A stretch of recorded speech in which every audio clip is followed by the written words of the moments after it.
Dia sika hiara-mitsangana no ny hira fanentanana ny hazakazaka masina ny andininy voalohany ihany.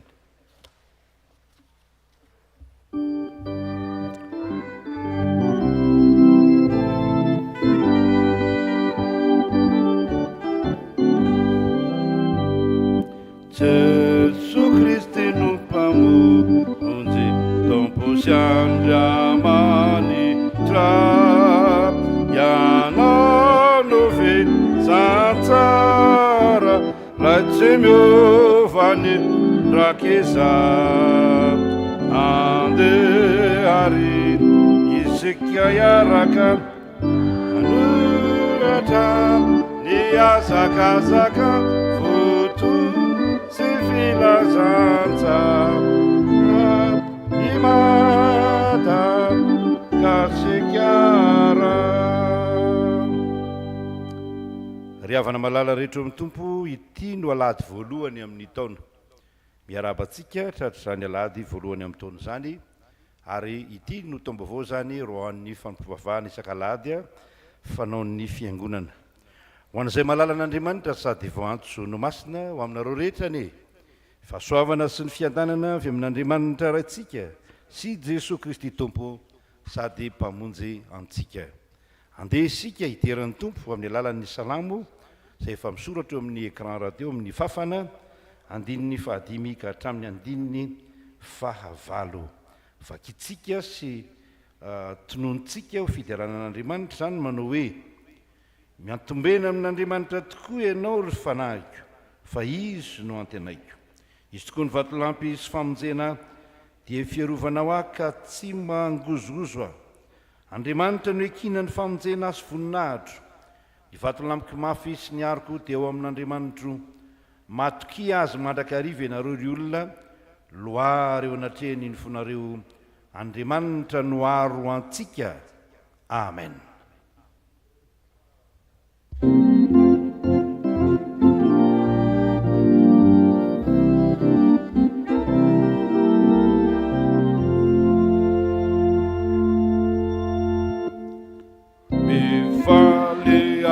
Sakaza fana azo tombavao zanary no netaiza ka izao risy aja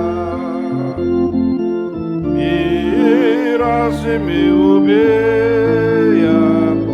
Jesu tompo no tera Valia felunaina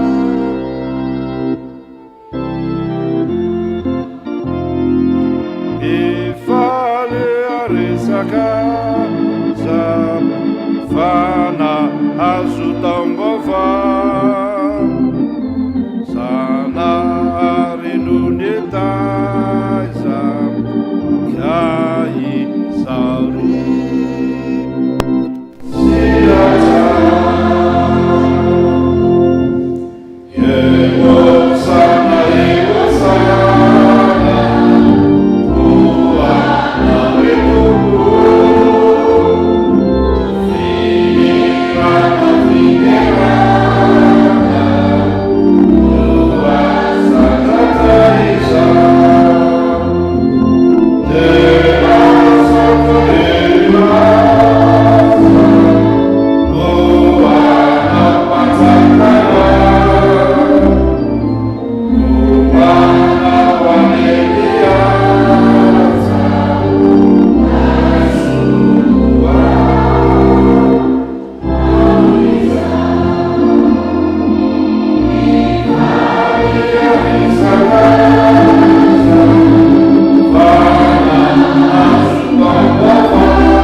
fiderananao Andriamanitra izay notononina tao amin'ny salamo, salamo firana, salamo fiderana. Andriamanitra rainay io misaotra anao zahay fa iza moa zahay no hahatratra ity taona 2024 ity raha ny fahatsotsanay ny fahalemenay ny tsy fahataterahanay dia folaka andantony zay dia very andalana zay fa indro ny famindram-ponao zay mitantana anay amin'ny tananao ankavanan'ny fahamarinana manarina anay mitantana anay manoro hevitra anay ary mitaridalana anay amin'ny zavatra rehetra misaotra anao zay fa raha tratro zao alahady voalohany amin'ny taona zao zay dia ny famindram-pony Jehovah ny tsy nalandritra anay vaovao isamaraina zany ary nandritry ny taona dia nisitraka izany zay reto zay misaotra anao manome voninahitra anao miondrika manoloana zany voninahitra ao zany raiso ny fisaoranay ankasitrao ny fanomezanay voninahitra anao ary zao fanompivavahana zao dia ho fanompivavahana anankiray hanova ny fiainanay ary hanananay fahombiazana mandritry zao taona 2024 zao ka tsy ho latsainy ny jentilisa ny mpanomponao fa hijoro tsara eo anatrehanao ary dia ho maro no ileny hoe andeha koa izay hanaraka anareo satria fantatray fa momba anareo Andriamanitra momba anay Andriamanitra noho ny amin'ny Jesosy Kristy zanakao amin'ny anaranao no angatahana izany ry Jesosy Kristy avy any Nazareta Tompo sy mpamonjy anay amen. Mahasoa toerana tompoko.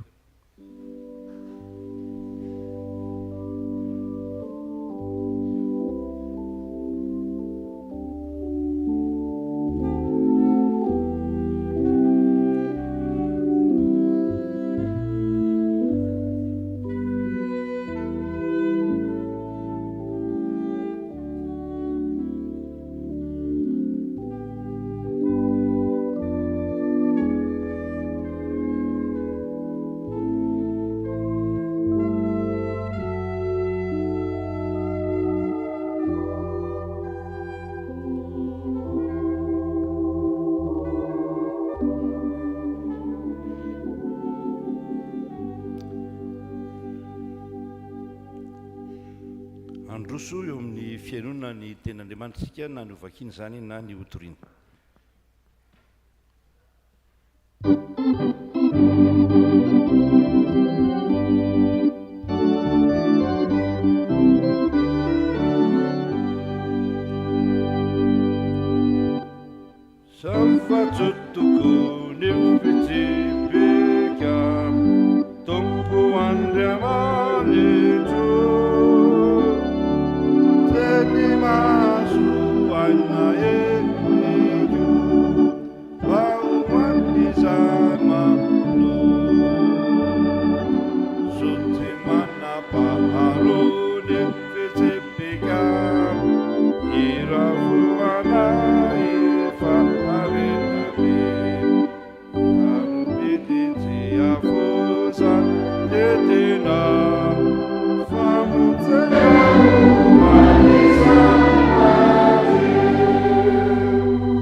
Amakina sy enona ny tenin'Andriamanitra isika.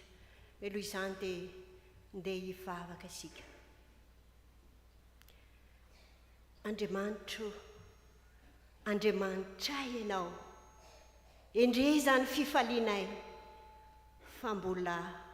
ny famindram-ponao tsy nahalandritranay. Andriamanitra velona te hiteny aminay ianao indrindra amin'izao fiandohan'ny taona izao tompo, raha andray ny teninao zay, raha andre ny afatrao zay, miasafana masina, anavao anay, ampianatra anay, ampahery anay, satria fantatray tompo fa fanilo ny tongotray ianao ary fahazavana ny lalanay ny teninao. Koa mitenena indray tompo, mitenena fa miaino ny vahoakanao, ary ny herin'ny teninao tompo anova ny fiainanay tsirairay avy, ary anongotra izay tsy namboleny tananao, amin'ny anaran'i Jesosy lay teny tonga nofo. Amen. Pitory-teny a 1:12 andimy voalohany ka hatramin'ny 15. Matio 7:10 andiny 7:10 ka hatramin'ny 15. Ary ny Koritiana voalohany 9 andiny 1 ka hatramin'ny 17. Ny teny rehetra dia hovakitsika amin'ny anaran'i Jesosy. Atsipazo eny ambony rano ny haninao, fa hitanao ihany izy rehefa ela. Samy omeo anjara ny 7 ary na dia ny 8 aza, fa tsy fantatrao izay fahorianan-jo ety ambonin'ny tany. Raha feno ranon'orana ny rahona dia alatsany amin'ny tany any izany. Ary na mianjera mianatsimo na mianavaratra ny azo, dia eo amin'izay anjerany ihany no andriny. Izay fatra-pihevitra ny rivotra tsy hamafy, ary izay manandry rahona tsy hijinja. Toy ny tsy afantaranao ny amin'ny alehan'ny rivotra, ny any amin'ny fitombon'ny taolanao ankibon'izay manananaka, dia toy izany no tsy afantaranao ny asan'Andriamanitra, mpanao ny zavatra rehetra. Amin'ny maraina dia afafazo ny voanao, ary amin'ny hariva dia azatsahatra ny tananao, fa tsy fantatrao izay ho vanina, na ireo teo aloha na teo aoriana, na angamba samy ho vanina avokoa izy rotonta. Mamy toy ny mazava ary mahafinaritra ny maso ny mijery ny masoandro, fa na dia ela velona aza ny olona dia aoka ho faly amin'ny androny rehetra izy, ka atsiaro ny andro maizina, fa ho maro ireny izay rehetra ho avy dia zava-poana. Mbola itoy ny vakiteny.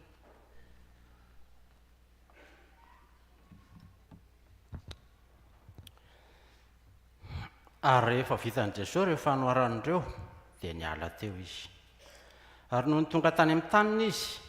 dia nampianatra ny olona tao amin'ny sinagoga, ary talanjona ny olona ka nanao hoe, avy taiza ireny nahazoan'ilay ty izany fahendrena sy asa lehibe izany? Tsy le ty va ilay zanaky ny mpandrafitra? Tsy Maria no anarany reniny, ary tsy Jakoba sy Josefa sy Simona ary Jodasy va ny rahalahiny? Ary ny anabaviny motra ety amintsika avokoa va izy? Ko avy aiza no nahazahoan'ilay ty izany zavatra rehetra izany? Ary tafitohina tamin'izy. Hoy Jesosy taminy, tsy misy mpaminany tsy hajaina afa-tsy amin'ny taniny sy ny amin'ny mpianakaviny ihany. Ary tsy nanao asa lehibe maro teo izy, no honony tsy finoan'ireo. Ary ny amin'ny henaterina amin'ny sampy dia fantatsika fa manana fahalalana isika rehetra. Ny fahalalana mampiebebo fa ny fitiavana ny mampandroso. Fa raha misy manao azy ahalala dia tsy mbola mahalala arak'izay tokony ho fantany akory izy. Fa raha misy tian'Andriamanitra dia izy no fantany. Ary ny amin'ny mihinana ny henaterina amin'ny sampy dia fantatsika fa tsy inotsinona akory ny sampy amin'izao tontolo izao, ary tsy misy Andriamanitra afa-tsy iray ihany. Fa na dia misy aza atao hoe Andriamanitra na any an-danitra na ety an-tany, toy ny misy Andriamanitra maro sy tompo maro, nefa amintsika kosa dia Andriamanitra iray ihany, dia ny ray izay niaviany ny zavatra rehetra ary ho azy isika. Ary iray ihany ny tompo dia Jesosy Kristy, izay nahariana ny zavatra rehetra sady nahariana antsika koa. Kanefa tsy ary manana izany fahalalana izany avokoa ny olona rehetra, fa ny sasany satria zatra amin'ny sampy mandraka ankehitriny izao dia omana ny aina ka mahatsiaro azy ho zavatra naterina tamin'ny sampy ka dia voaloto ny fieritreretany satria malemy. Amen. Ray masino manamasinana amin'ny fahamarinana, ny teninao no fahamarinana. dia raha mitsangatsika hitsena ny hafatry ny tenin'Andriamanitra.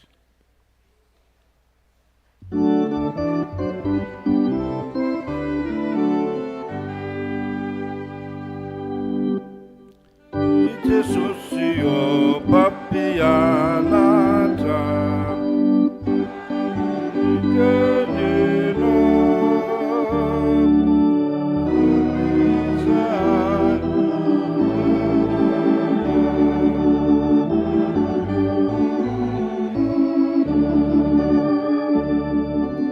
sutimana paharune tepeka iravuana efa renabe zarubitisi avuza titena anisa mandre. Petraka ianareo ry afaka malala. Ny tompo Andriamanitsika ampitombo lalandava ny fahalalantsika n'Andriamanitra ray sy Jesosy Kristy tompo, fa izany no atao hoe fiainana mandrakizay. Misaoran'Andriamanitsika no ny amin'ity alahady voalohany amin'ny taona ity. Ity no alahady voalohany amin'ny taona 2024. Dia misaotra antsika fa tsy enaitsika eto amin'ny fiangonana zany atao tranon'Andriamanitra. Matokontsika fa mitsena antsika eto amin'ny ty toerana masina ity koa ny tompo amin'ny fanatrehany. Andesika hijery ny mpitoroteny toko faha 1:20. Andininy voalohany io no hafatry ny tenin'Andriamanitra izay ampitaina amintsika amin'ity marain'ity ao anatin'ilay loha hevitra hoe mahefa ny zavatra rehetra ny tompo. Sahala ny hafahafa ihany le andininy voalohany kanefa ndeha vakitsika indray aloha izany teny zany manao hoe ao tsara aloha miaraka tsara e. Ao amin'ny anaran'i Jesosy, atsipazo eny ambonin'ny rano ny anao rehefa ela.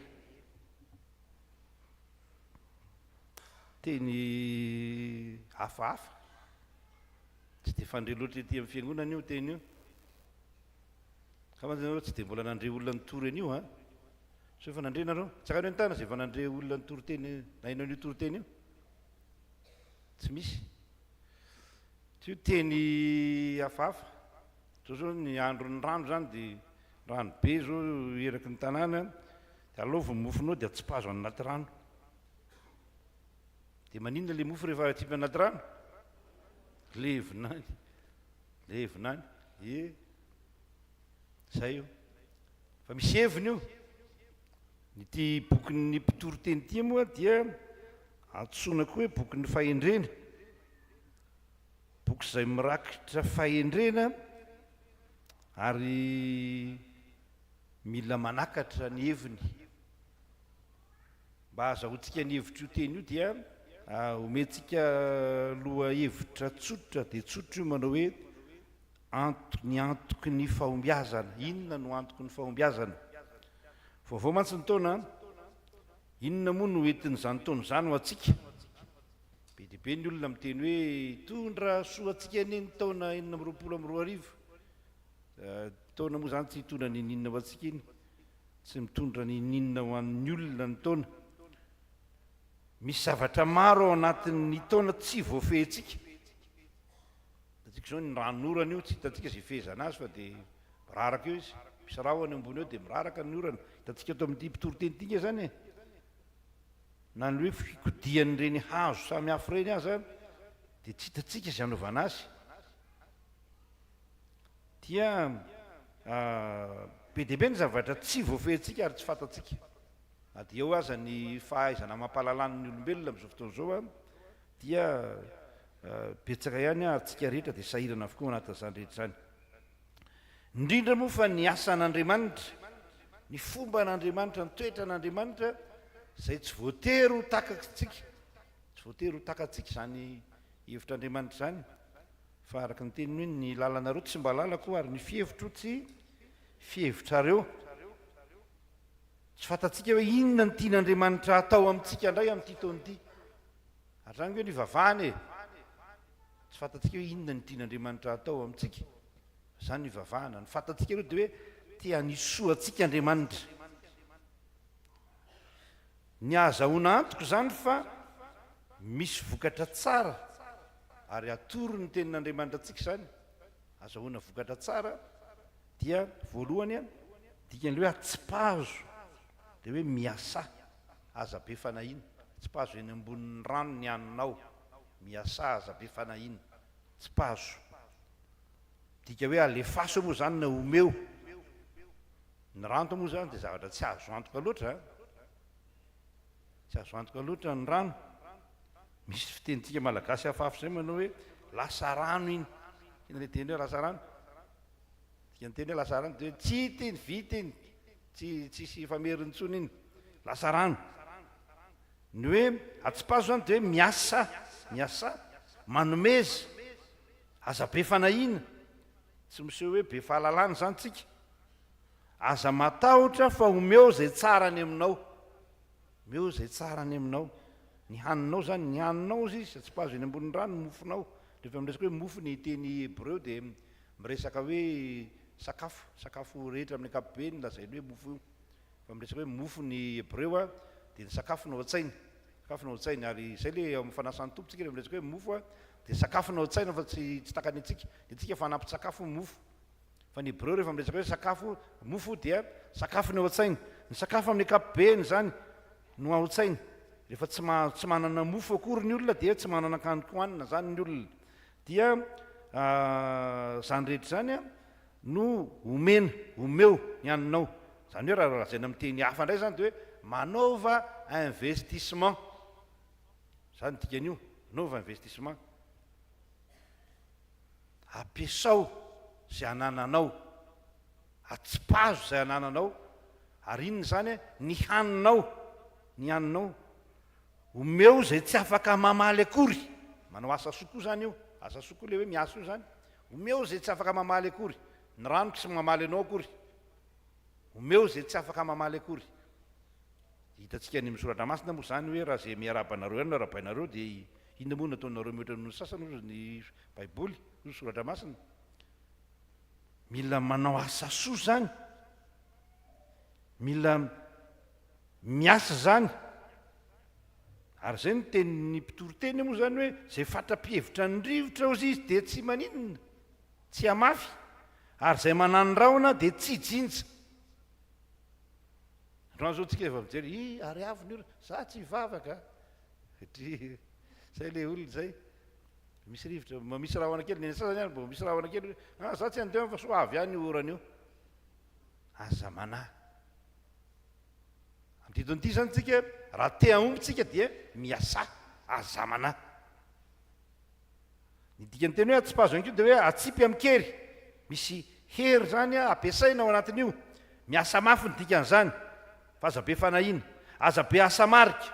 fa antoko ny fahombiazana zany ny olona am'izao fotoana zao moa zany be calcul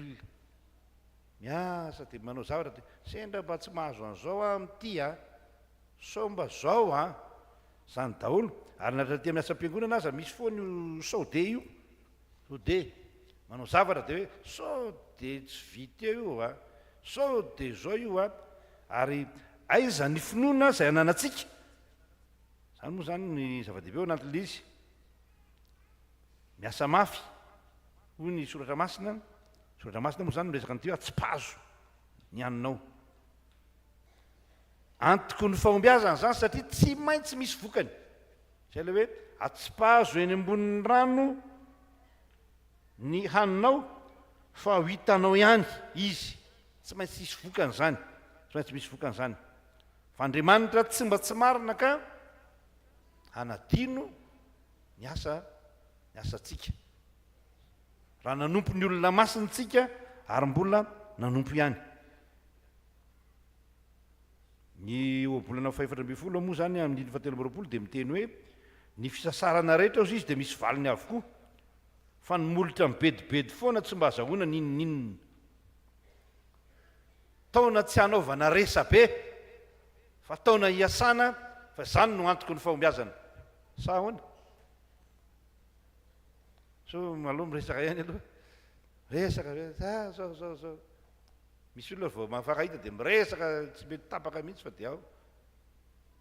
mainy vary any an-trano mainy loka raha tia omby zany tsika tsy hoe miandrandra mana latsaka avy any an-danitra manerana Andriamanitra hanome anao ariary zato ampandrina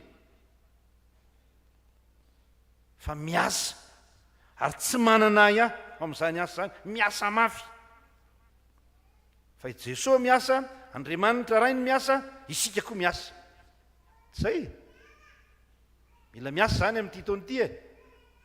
na ny tokantranonao zany io na aty am-piangonana io na eo amin'ny firenena mila miasa fa tsy miandrandra ariary zato ampandrina fotsiny tsy miandro fotsiny mana avy any an-danitra tsy hoe matorotoro maraina sy ny rehetra araka ny voalazany tsika malagasy moa hoe tsy miaraka ny fandria maraina sy ny valala manatody zay le filazantsika azy tsy miaraka zany mila miasa olony asa tsika satria mbola atoandro ny andro araka ny tenin'i Jesosy hoe isika tsy maintsy manao ny asan'izay naniraka raha mbola atoandro ny andro mbola nahazo taona vaovao ianao raha mbola mandihy ity taona ity ianao raha mbola velona ianao raha mbola salama ianao omen'Andriamanitra hery sy tanjaka ianao miasa noho ny amin'i Jesosy Kristy aza malaina hoy ny hirantsika moa zany resaka an'izany dia ity texte ao amin'ny oabolana faha 12 ity dia tena miresaka an'izany zavatra zany amin'ny maraina ozy izy dia afafazo ny voanao ary amin'ny hariva dia aza tsahatra ny tananao fa tsy fantatrao izay hovanona meo anjara misy ao aloha koa samy meo anjara ny fito ary na dia ny valo aza io zany ny rehefa lailana baka teny dia hoe ny fito dia isa masina moa zany isan'Andriamanitra isan'ny fahamasinana ny fahafenon'Andriamanitra fa rehefa miresaka valo tsika dia miresaka fahavalo enemi dia mehoanina na dia ny fahavalonao azy no soratra masina mehoanina ozy izy na dia fahavalonao azy fa misy vokany zany tsy ny fahavalonao ny dia amaly tsara anao fa mehoanina na dia fahavalonao azy tsika zany amin'ity tony ity dia miasa ho an'ny olona rehetra tsy manam-pahavalo misy paster namako zay milaza hoe tsy manam-pahavalo izy sady tsy manan-kamarady tsy dia tena marina zay fa tsy manam-pahavalo tsika fa tena mananamantsika raha afaka malala mahafinaritra io tenin'Andriamanitra io tsy pahazo eny ambonin'ny rano ny anonao misy riska zany kanefa asa matahotra fa miaraka amin'Andriamanitra tsika tsy misy an'izany riska zany tsy misy an'izany zava-doza mety hitranga amin'ny fiainanao zany tsy ho very akory zay ataonao tsy ho foana akory ny fikelezanaina zay hikelezatsika aina ao amin'ny tompo na aty amin'ny fiangonana io na any amin'ny asantsika io ny olona miasa mafy any amin'ny asany dia azo antoka fa mahazo fahombiazana fa ny olona miandrandra fitahiana omem-potsiny dia tsy ahomby ao amin'ny fiainana ary dia zay nge no fitezana fiovana mila ilaina amin'izao fotoana izao ny toe-tsaina ty asa ary veriko indray fa io dia anisan'ny toe-tsaina réformé protestante réformé mentalité réformé ny fitiavana ny asa tia miasa ny réformé satria mahalala izy fa misoratra masina dia miresaka zany asa zany ary Andriamanitra raha nametraka ny olona teto ilay Genesis 4:10 tozy hoe napetrany teo voany sany ny olona mba aninona izy tao aninona ozy izy hiasa sy hitandrina ny sa sady miasa zany ianao no gardien ny zaridainan'Andriamanitra miaro tsara ny fananan'Andriamanitra mahay miaro ny fananana zay ananana ary miasa mihary ary tena mihary mamorona asa zany ny protestante zany ary zany torohevitra marina indrindra amin'ny fiainan'ny olona satria mivavaka tsika dia mivavaka tsika toy ny tsy mahalala ny vokatry ny asakory tena mivavaka matoky an'Andriamanitra fa miasa tsika toy ny tsy mahalala akory ny vokatra zany hoe vavaka zany ny mpianompon'Andriamanitra ane dia ahoana anao sa tsy anao am'ty taona ity da ohatsika anao tsika hiasa tsika be deaibe ny asa na ny mitokantrano aza be deaibe ny zavatra mbola tsy vita ny trano mbola eo fotsiny ny tany mbola tsy nahazo tany mbola tsy nisy an'izao tsy mbola vita ny tsy azo ny écolaziny ankizy fa te hampianatra ny ankizy any amin'ny sekoly mba metimety kokoa be deaibe ny zavatra kasaina am'izao taona izao fa ny azahoana fahombiazana amin'izany dia ny miasa ihany ary rehefa miasa zany a tsy hoe miasa hoan'ny tena fotsiny fa miasa hoan'ny hafa ihany koa manome ho an'ny hafa ihany koa sa manome ho an'ny hafa ary tsy hoe miandro valiny fotsiny fa mahatoky fa misy valiny avokoa zany rehetra zany satria Andriamanitra tsy mba tsy marina zay voalohany izay ny antoko ny fahombiazana voalohany a ny faharoa dia matokia tsy ho verimaina izay nafafinao dia mazava moa le teny eo amin'ny andinin'ny fahaenina hoe amin'ny maraina izy dia afafazo ny voanao ary amin'ny hariva dia azatsahatra ny tananao fa tsy fantatrao na izay hovanina na ny teo aloha na ny teo aoriana na angamba samo hovanina avokoa izy rotota any dia milaza hoe matokia hitanao ihany ozy izy ny voalaza ny andiny voalohany io tsy mpazo eny ambon'ny rano ny ananao fa hitanao ihany izy rehefa ela tsy ara-baky teny a zany hoe misy fanantenana trano eo amin'ny asa izay atao rehetra saingy ilaina ny fahasahiana ary io lay fatokiana io fahasahiana io mila fahasahiana manipy sakafo ao anaty rano zany nge fihetsika atao tsy ilaina loatra e so zavatra verimaina zany raha amin'ny hoe manipy vola eny ambaravarakely nefa tena marina na ny fiangonana aza manipy vola eny ambaravarakely a asa soa samihafa ataon'ny fiangonana io ny ezaka rehetra ataon'ny fiangonana io dia sahala amin'ny hoe manipy vola eny ambaravarakely ianao saingy ilaina ny fahatokiana sy ny fahasahiana le fahatokiana io zany dia misy fahasahiana ao anatiny dia misy teny malagasy moa manao hoe zay say maty ozy izy no mila an'izany tsika tena mila an'izany fahasahiana zany ary izay no mampandroso ny vahiny ny avelany any ivelany izy sa mamafy vola amin'ny zavatra zay tsy eritreretiny hoe amafazana vola saingy mampahomby ny asany ohatra hoe raisitsika nge zao e any ivelany ihany a ny tena andanian'ireo orinasa lehibe ny volany dia ny communication ny fahampahalalana ny vokatra ananany ny fanaovana conférence etseroa ny fandefasana dokam-barotra na publicité amin'ny télévision na ny radio vola be a na miliara no laniana amin'izany ary dia mahomby tokoa ny asa ataony satria matoky izy fa izany fanaovana communication zany dia mampahomby ny asa an'izany tsy tsika akory tsy hoe andeha hanao communication tsy hoe andeha hanao publicité ny fiangonana fa mila fahatokiana ny fahatokiana dia tsy hafa akory fa ny finoana zay ananatsika tsy hoe fidélité fananana finoana ary io fananatsika finoana dia zava-dehibe io ary zay ny tantarain'ny Matthieu 7:12 zay nivakin'ny mpanompon'Andriamanitra teo misaotra azy ireo moa fa dia nivakin'ny mazava tsara ny tenin'Andriamanitra teo amintsika teo fa maky ny Matthieu 7:12 ianao a aiza le andininy teo andininy fahafiry iny zanako a ao amin'ny andininy faharoa dimapolo ka hatramin'ny fahavalo amby dimapolo dia misy ery amin'ny faraparany ery jereo kely eo amin'ny faraparany eo amin'ny andininy fahavalo amby dimapolo ao amin'ny farany zava-dehibe zany fananana finoana dia inona no lazain'i Jesosy amin'ny andininy farany Matthieu 7:12 andininy fahavalo amby folo vakio kely amin'ny anaran'i Jesosy manao hoe tsy nanao asa lehibe maro teo izy no ninona ozy izy no ny tsy finoanareo efa tsy ao zany ny finoana tsy tafavoaka ianao Jesosy zany tsy azonao terenanao asa eo rehefa tsy ao ny finoanao rehefa tsy mari-potitra ny finoana anananao rehefa misalasala ny finoana anananao taka ny olona mihinana hena terina amin'ny sampy kanefa hoe ary mihinana hena terina amin'ny sampy ahako voaloto ny fieritreretana tsy milamina, olona be fisalasalana, olona matahotahotra, tsy olona matahotahotra ny ilain'ny tompo fa olona matoky. Tadiditsika ny tantara amin'ny Petera hoe rehefa nandeha teny ambony ranomasina Jesosy dia mba alaoviko eo mba hoeny aminao. Anjo rehefa nalainy Jesosy tokoa hoe mankavy ozy izy dia tsy ngevana teny ambony ranomasina dia natahotra rehefa tonga teny afovoany ary niletika. Ny olona matahotra dia miletika mandrakariva eo amin'ny fiainana. Fa ny olona matoky, fa tsy hoe matoky tena fotsiny, fa matoky an'Andriamanitra dia tsy ho verimaina akory izay asa ataony. Endriky ny finoana ary finoana an'Andriamanitra zany. Andriamanitra moa zany no mahay ny zavatra rehetra fa tsy tsika.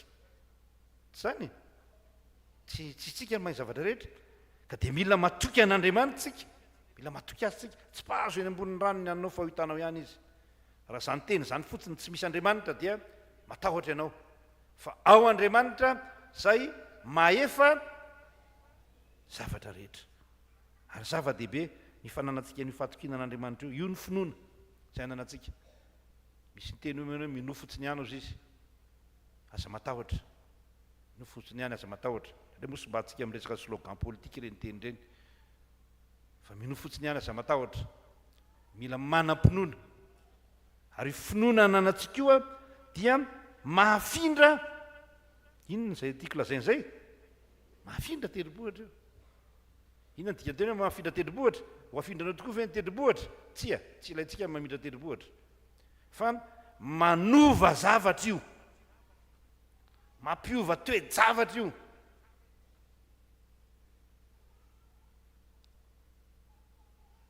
Mamindra zavatra io. Ny tsy azo atao noho ny amin'ny finoana anantsika dia tonga azo atao. Tonga tanteraka. Ny tsy azo tanterahana dia tanteraka izany. Ary zany no finoana izay ananantsika. Raha te ahomby amin'ny fiainantsika, te ahomby amin'ny asan'Andriamanitra dia mila n'io fatokiny io. Mila matoky an'Andriamanitra tanteraka. Fa rehefa tsy matoky an'Andriamanitra moa tsika, rehefa tsy mino tsika dia araka ilay teny eo amin'ny Mateo 4:12 tsy manao zava-dehibe eo izy, tsy manao zavatra maro eo izy. Ary tsapako izany ry havana malala. Ino koa ary tiako tsapanao koa izany. Tsapako izany nandritra ny fotoana maro. Tondrana fiangonana na ny ainana tamin'izao fotsiny aza. Hoe rehefa tsy mino ianao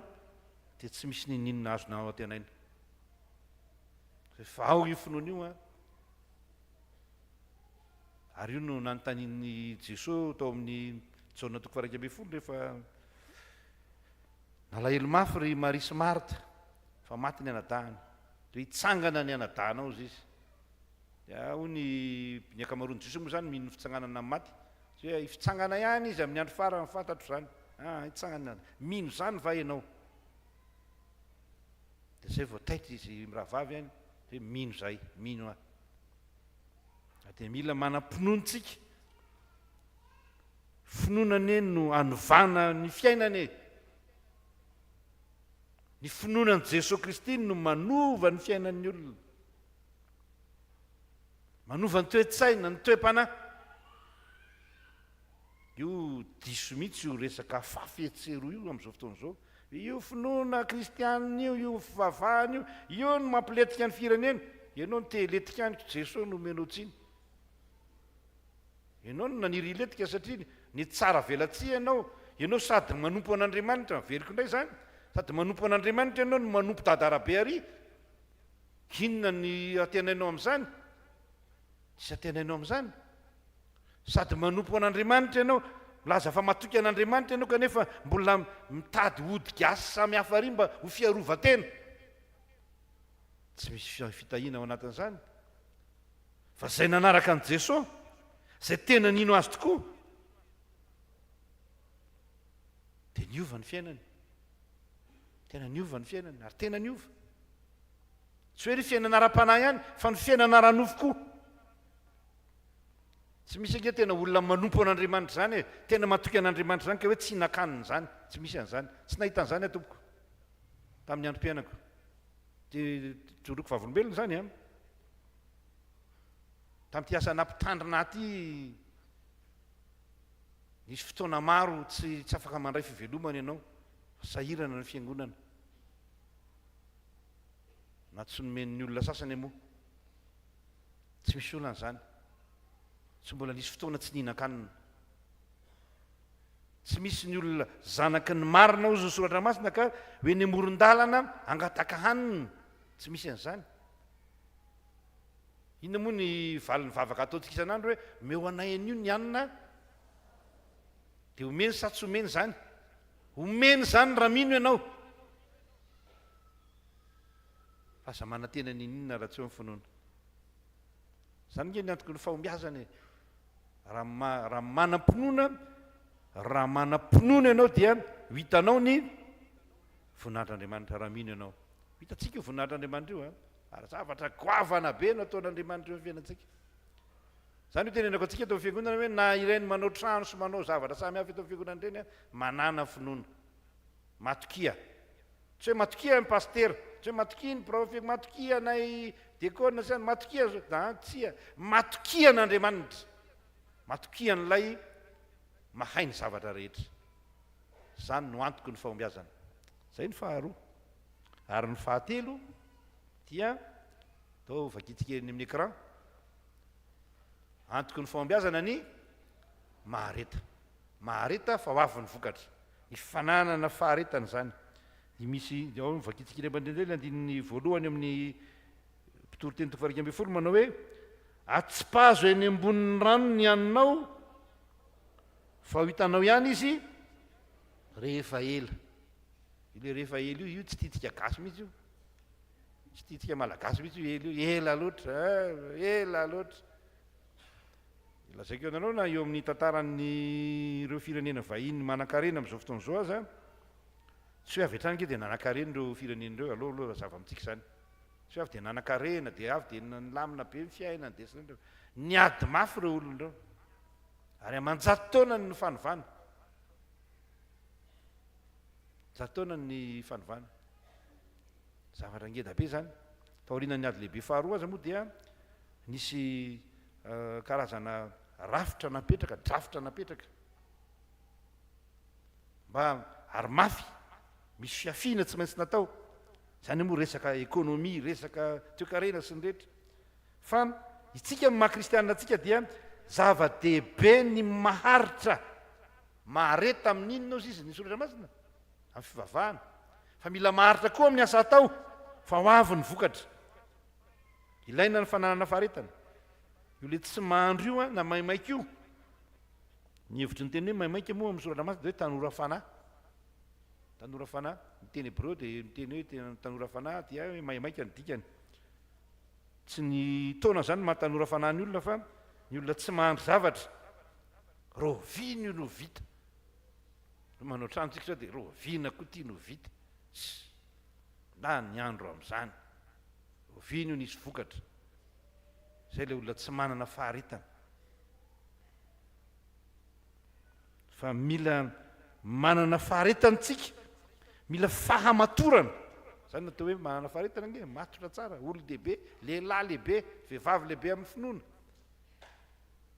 mijoro tsara mahandry fa io tsy mahandro io manahirana io rehefa mijery ny filazany tsara anao dia mahita ny momba ny ohatra momba ny fanjakan'Andriamanitra hoe rehefa lasa ny tompotrano tena velany teo ny mpiandry tanàna ny mpiandry trano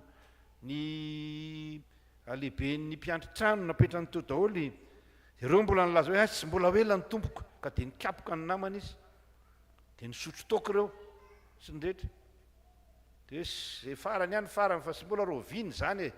zany jesoa anareo zany tsy ho avy zany fa alohanay aloha misotro toka alohanay aloha manao an'izao zao alohanay aloha manao lavia fa mila manana faharetantsika ny amin'ny fiavian'ny tompo moa dia lazay ny soratra masina hoe ho avy tapoka toy ny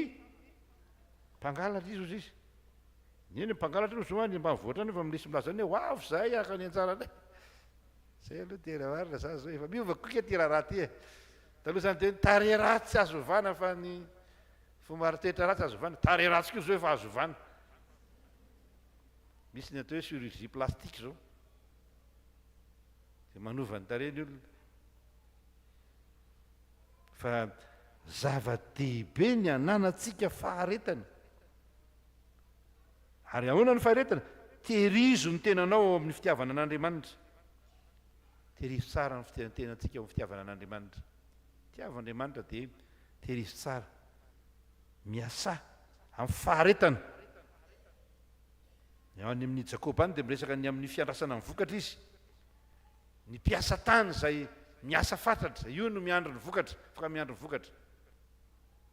Na hoelana hoaingana, fa ny olona tsy niasa moa, inona moa no andrasany eo? Ny olona tsy nanantena, tsy manana fahatokiana moa, inona no andrasany eo? Misy zavatra taky nalasa eritreritrahako.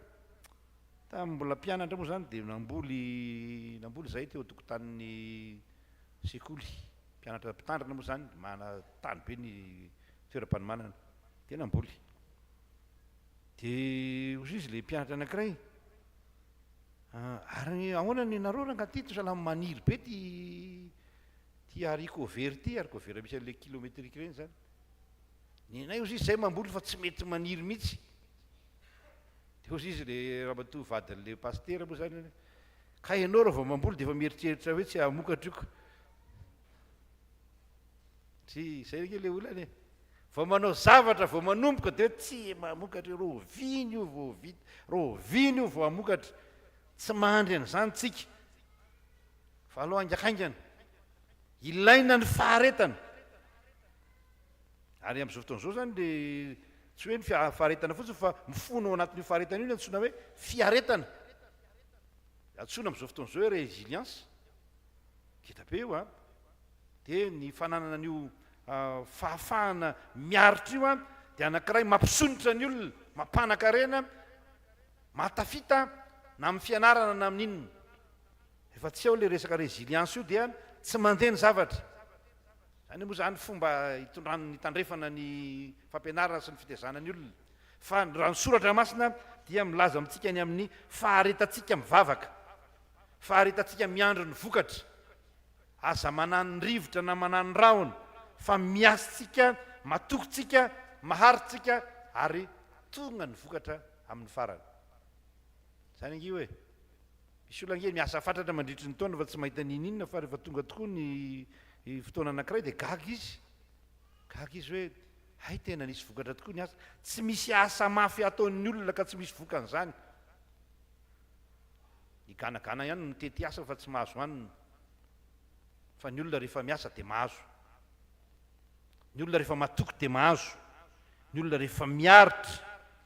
ary mahandry an'Andriamanitra tsy andra ny sasany dia mahazo vokatra. Aleo hitsanina eo amin'izay fa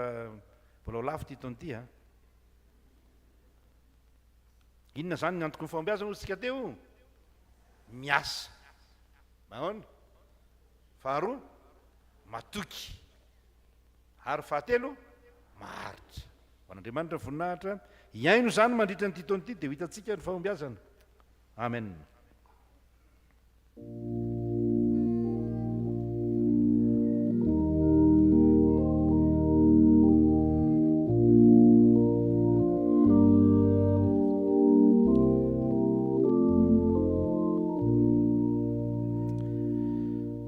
Favakatsika. Miandony taona ry Tompo Andriamanitra io, ry Jesosy Kristy Tompo sy mpamonjy anay, nampianarinao zay aomby ary matoky izany zay. Kely ny andohanao fa lehibe ny hafaranao ny teninao, mahatoky izany zay. Dia avelao heliko izay ny amin'izay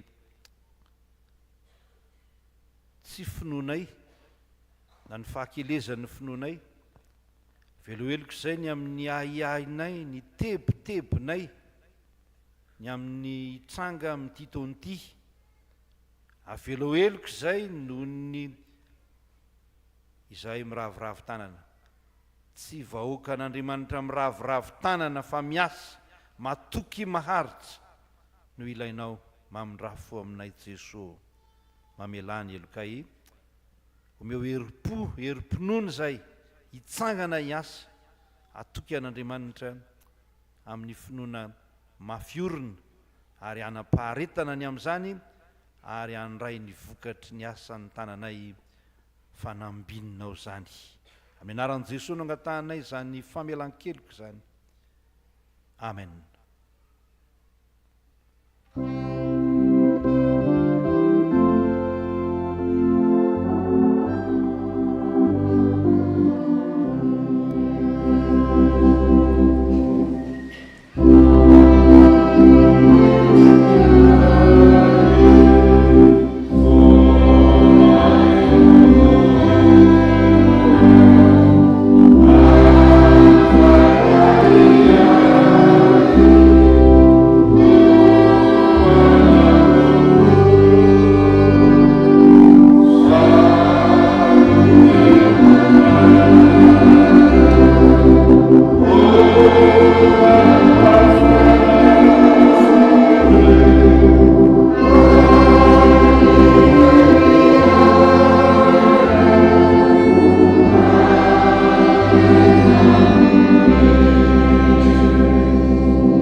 Tsanganary afaka andray ny famelan-keloka omen'Andriamanitra rehefa nibebaka niaraka tamiko ianao. Sao ny tenin'ny Tompo, izao efa nandevina ny fahadosoanareo taka ny fandevina ny zavona, ary efa nandevina ny fahotanareo taka ny fandevina ny raona. Ko miverena amiko fefa nanavitra anao fefa tonga ny zanak'olona hitady tsy hamonjy ny very. Ko noho ny anaran'i Jesosy Kristy Tompontsika dia voavela ny heloka reo noho ny anarany masina midy aran'ny Tompo. Alleluia. Amen. Se voavela ny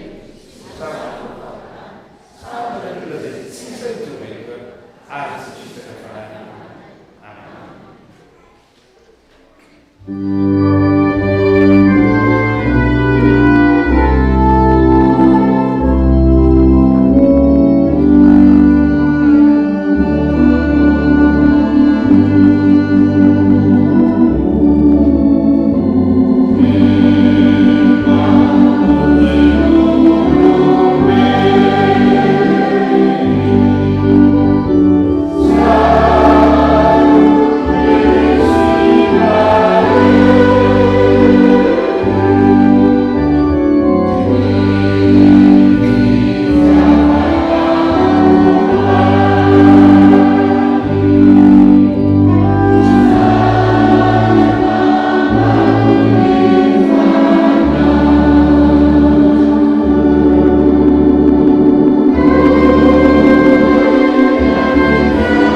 ijoro vavolombelony finoana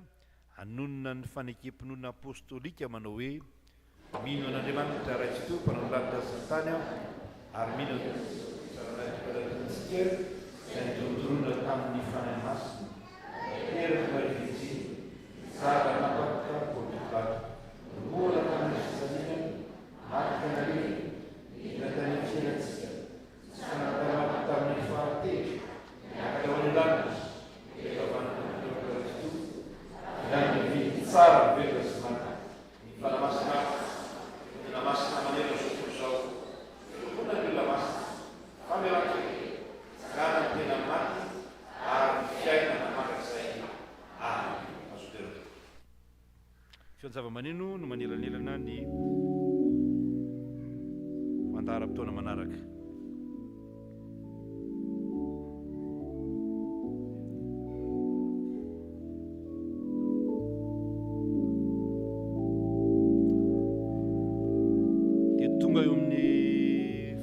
manarakatsika ny vavaka fangatahana zany zao no ataotsika vavaka fangatahana dia misy lanja ny lehibe ao anatin'ny fampihavahana misaotra ny tompontsika noho ny amin'ny fahavalim-bavaka nomeny fa manomboka koa tia ny taona dia angatao zay verinao fa mahasoa anao ngatao zay mahasoa ny fiangonana atao zay fantatrao fa mahasoa ny firenentsika dia samy miondrika dia mivavaka vavaka mangina vavaka fangatahana ary toizan'ny mpitarika izany vavakasika manao zao vavaka mangina zao zay ho fanehoana ny fisaorana ho fangatahana zay ilaina ny amin'ity taona 2024 ity miaino ny vavaka y tompo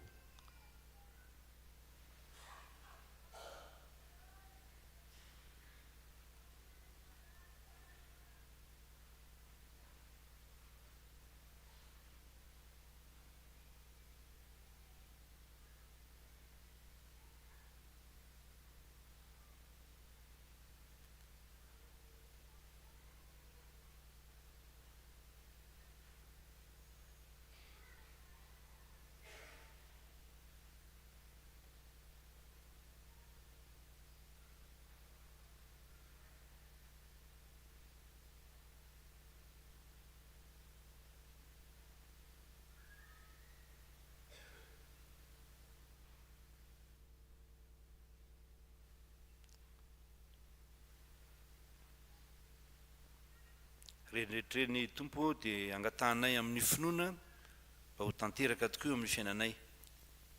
ny teninao manao hoe raha mino ianao dia hitanao ny voninahitr'Andriamanitra taovy aminay kosa ny teninao zany mino zay dia aseho ny voninahitra ao mba ho hitan'ny masonay zany ho tsapainy ny tananay ho reny ny sofinay ary hijoroana ivavolombelona eto amin'ity zao tontolo zao ity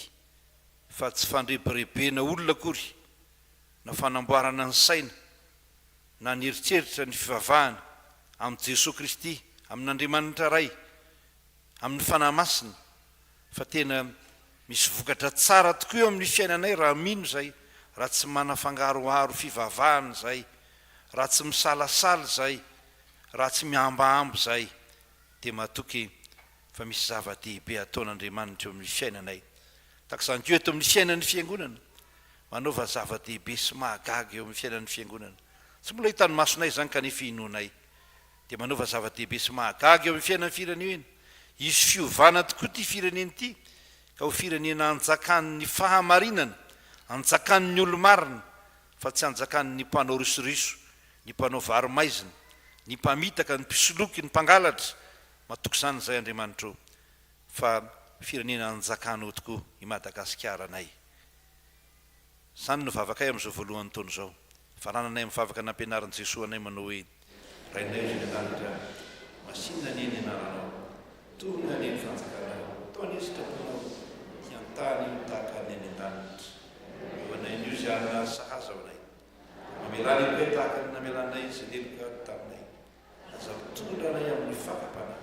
manafana amin'ny ratsy anao ny fanjakana sy ny ary voninahitra mandrakizay amen dia matoki fa omen'andriamanitra antsika izany valom-bavaka izany a raha tena ao tokoa ny finoana izay ananantsika tsy condition ny finoana fa tena zavatra iainana tokoa ao amin'ny fanarahana an'andriamanitra azahoantsika manaraka azy ampahatokiana. Dia tsika ry havana malala ifampiaraba miarabantsika rehetra tratro zao alady voalohany amin'ny taona zao, alady epifania zao. Epifania moa zany dia hoe ny fisehoan'i Jesosy Kristy mampamonjy azy mahazanak'Andriamanitra azy ny fisehoan'ny famonjen'Andriamanitra antsika zany no ankalazaina ao anatin'ny epifania dia mirary ny soa atsika, mirary ny tsara rehetra ho atsika mandritro zao taona zao. Tsy ny taona nitondra ninninona fa Andriamanitra dia hitondra fanambinana, hitondra fahasoavana, hitondra fitahiana ho an'izay matoky azy, koa manana fahatokiana fa eo ampelantanany sika ary eo ambany masony sika mpanompony amin'ny fotoana mahafaly rehetra dia mifalia, raha sendra andro mahory dia mieritrereta, zay ny tenin'ny soratra masina, dia mandiny tena mandrakarivotsika ary matoky fa lalana tsara hatrano nitondran'Andriamanitra atsika, na dia misy lalan-dratsy azy indraindray eo amin'ny fiainana dia miara-miasa hahasoa izay tian'Andriamanitra ny zavatra rehetra. Miarabanao natratra ny alady voalohany, miarabanao natratra ny taona, miarabanao no tahin'Andriamanitra ka tafiditra somatsara ho amin'ity taona 420 ity, dia mangataka amin'Andriamanitra tsika hovokisany fahaela velontsika, mangataka amin'Andriamanitra mba tsy ho latsaka an-dalana fa ahita ny soa rehetra ataon'Andriamanitra amin'izao taona izao iampita amin'ny taona manaraka indray. Dia andao ary arabao ny olona eo akaikinao arabao amin'ny anaran'i Jesosy Kristy fa tratra ny taona araba tratra zao taona zao araba tratra ny alady voalohany amin'ny taona dia ny fiadanan'ny tompo anaraka atsika mandritra ny andro iainana ho isika mamaly azy.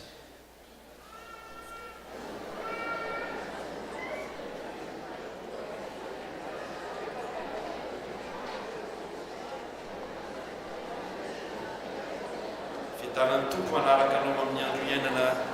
zay sopapakely omena zany raha misy zay.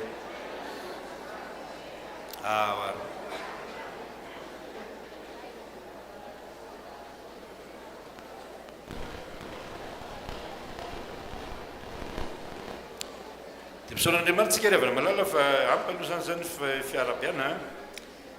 amin'ity taona ity dia taonan'ny asa moa zany ho antsika efijengema moa zany dia hoe ny fampamokarana isy ny asa ary tsika eto Salema vaovao moa zany efa nanomboka izany efa hatramin'ny ela hoe misy ny fampamokarana, ny fanaovana trano samihafa dia miasa tsara, samy miasa tsara tsika rehetra. Fa faharoa tsy misy mahafinaritra ny ohatrany hoe mifankatia tsara, fahajanony izay mety adiady madinidinika anaty sampana na fikambanana na tia-piangonana io tsy mahasoa io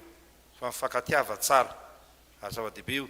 Mahafinaritra zany hoe mahita olona tianao ianao miditra tia-piangonana mahafinaritra ary anina fa mpiara-mivavaka aminay ireny, fa tsisy ohatrany hoe tonga tia-piangonana dia eto indray zay le tsy mety zay. Ka dia mifankatiava tsara. Mampatsiaro kely fotsiny ny tantaran'ny Jaona apôstôly izay antitra be tamin'ny fiangonana voalohany, nahatratra ny fiangonana voalohany izy dia ny ainan'izany dia atsony ny olona mitory-teny naiza naiza, dia nisy fotoana efa tena antitra izy dia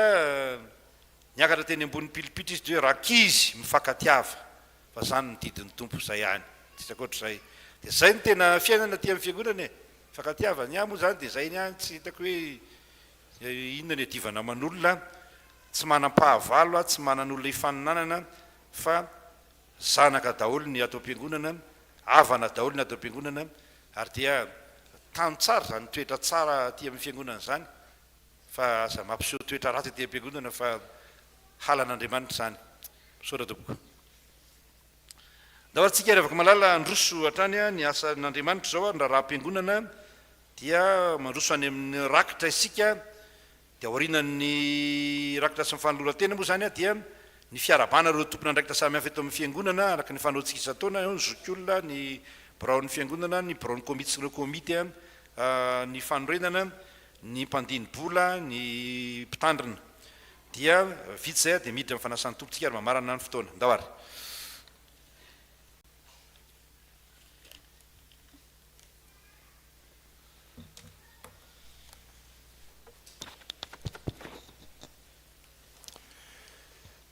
Eny aterina ny fiarabana ho antsika rehetra indray amin'ity alahady voalohan'ny taona vaovao ity ary inoko ary antenena fa ampy ny tsodrano izay nomendray amin'ny ampitarana teo ny firarintsoa ho amin'ny taona vaovao izay hodiavina ity indray dia misaotra an'Andriamanitra isika ny amin'ny taona lasa ary isaorana azy koa ny miazao taona vaovao zao dia araka nambarako teo efa ampy ny firarintsoa izay nomendray amin'ny ampitarana ho tanteraka amintsika ny ireny firarintsoa samy hafa ireny ary samy hotahin'Andriamanitra tsika ao anatin'izay ny farany teo fotsiny noraisiko ny amin'le hoe ny fiadanan'ny tompo any anaraka antsika amin'ny androm-piainantsika rehetra eny dia tena marina zany mahafinaritra be ny ny tompo eo amin'ny loana dia ianao eo an-tenatenany dia ny fiadanany manaraka anao aoriana dia mba alaivo sary an-tsainany izany zany zavatra zany dia mba ho zany no iainantsika amin'ity taona ity. Alady fandraisana moa zao alady voalohan'ny taona izao tahaka ny mahazatra antsika ity amin'ny altara nanaovana ny rakitra araka nambara teo dia isy ny fifampiarabana samy hafa rehefa avy eo tahaka ny fanaontsika ihany koa dia misy ny ray aman-dreny-mpitarina izay ray aman-drenitsika eto amin'ny fiangonana rehefa tonotaona tahaka an'izao miarahaba azy sika dia misy ny tahaka ny fanaony tsika malagasy moa kanefa tsy fanipaka ihany koa ny amin'ny fampianaran'ny soratra masina reny karazana hoe fanajahana firarintsoa ny ray aman-dreny ireny misy ny solobody akoho moa zany dia izy vata zany rehefa avy eo apetraka eo dia io no asiantsika an'ireny karazana solobody akoho izay omena ny ray aman-dreny-mpitarina izay ho firarintsoa sy fiarabana azy ao amin'ny marika hita maso ho amin'izao taona vaovao izao. Zay no makasika n'izay fandaminana zay araka izay nambara hoe ho amin'ny fifampiaraba-taona rehefa avy eo. Ny raha vitsy ihany no ambara amintsika ny anankiray dia ny resaka asa sosialy fohy be FJKM anatanteraka asa sosialy ny isika FJKM amin'ity volana ity manomboka ny faha-efatra ambin'ny folo ny volana janoary ka hatramin'ny faha-valo ambin'ny folo ny volana janoary ho avy zao eny amin'ny kianjan'ny Mahamasina no anatanterahana zay asa sosialy izay dia entanina zany sika mpandray fanasan'ny tompo misy adidy moa zany izay hoentina anatanterahana an'izay asa sosialy ho tanterahantsika FJKM izay ny adidy moa zany hoentina arak'izay nambarako izay anatanterahana azy dia isaky ny mpandray fanasan'ny tompo zany dia mba mandoa 1000 ariary sy vary ray kapoaka zay zany no adidin'ny mpandray fanasan'ny tompo tsirairay avy ho amin'izay asa sosialy ataontsika FJKM izay raha tahiny moa ka tsy te hitondra ianao hoe vary ray kapoaka dia tsy manina afaka soloanao vola izany vary ray kapoaka izany. Ny fandaminana amin'ny fandraisana azy dia ety atao am-piangonana ihany zany sika no manatitra an'izay adidy sy vary izay nolazaiko teo zay dia isy fandaminana ataon'ny braon'ny fiangonana moa zany raha afaka moa zany ny solotenan'ny faritra dia ny faritra ny mandray azy aty amin'ny fiangonana nolazaiko fa tsy hoe any amin'ny tokantranon'ilay tompony andraikitry faritra any akory fa ato amin'ny fiangonana ihany dia isy eo kahie eo apetraka hoentintsika manoratra manao ny anarantsika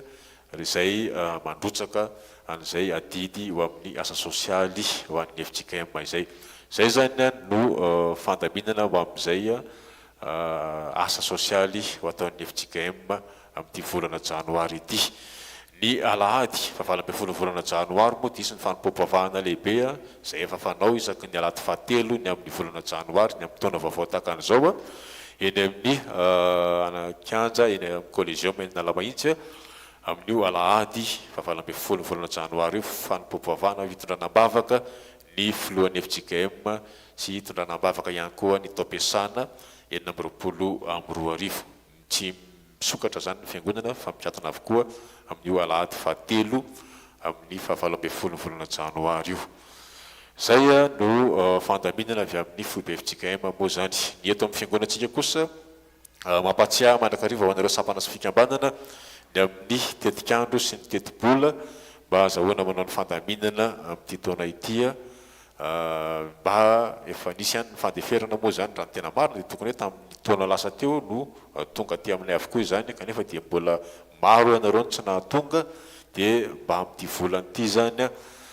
tena tsy hoe amin'ny andro ny farany volana akory fa amin'ny alahady heriny anio zany mba tokony ho tonga aty aminay avokoa zany mba zahoana manao ny fandaminana eto amin'ny fiangonana tahaka izany koa ny fandaminana ny amin'ny fifampiara-bataona moa zany fantatsika fa amin'ny faharoa amby roapolo ny volana febroary eo ny manomboka ny karemy dia manomboka eo isika tsy misy hoe manao fifampiara-bataona intsony zany hoe mila manao an'izay fifampiara-banataona zay zany nareo sampana sy fikambanana hatramin'ny faharoa amby roapolo ny volana febroary io dia mila alamina avokoa zany rehetra zany na ny trano anaovana izany fifampiara-bataona izany ary zay no ilaina an'ilay tetik'andronareo mba zahoana manao ny fandaminana eto amin'ny fiangonana zay no fandaminana samihafa ny fanamasinam-panambadiana moa zany amin'ny sabotsy ho avo zao misy fanamasinam-panambadiana eto amin'ny foloroa sasamaraina fanamasinam-panambadiany rasolofo sandiary fanantenana sy ratolo-janahary safidin'irina hortensia reo zany no atao fanamasinam-panambadiana eto amin'ny sabotsy ho avo zao ny rakim-pisaorana sy voady eny tokoa fahasoavana sy fampirapolo no anarakay amin'ny andro rehetra iainako dia hitoetra ao an-trano Jehova andro lava ao ary dia mangataka vavaka ao amin'ny ankohonana mba ho salama tsara ary ao ambin'ny tompo amin'ny asa fivelomana ka mba ho taonao zinane ity taona ity manolotra rakim-pisaorana 100 000 ariary ho amin'ny fanorenana ho an'Andriamanitra irery ny voninahitra.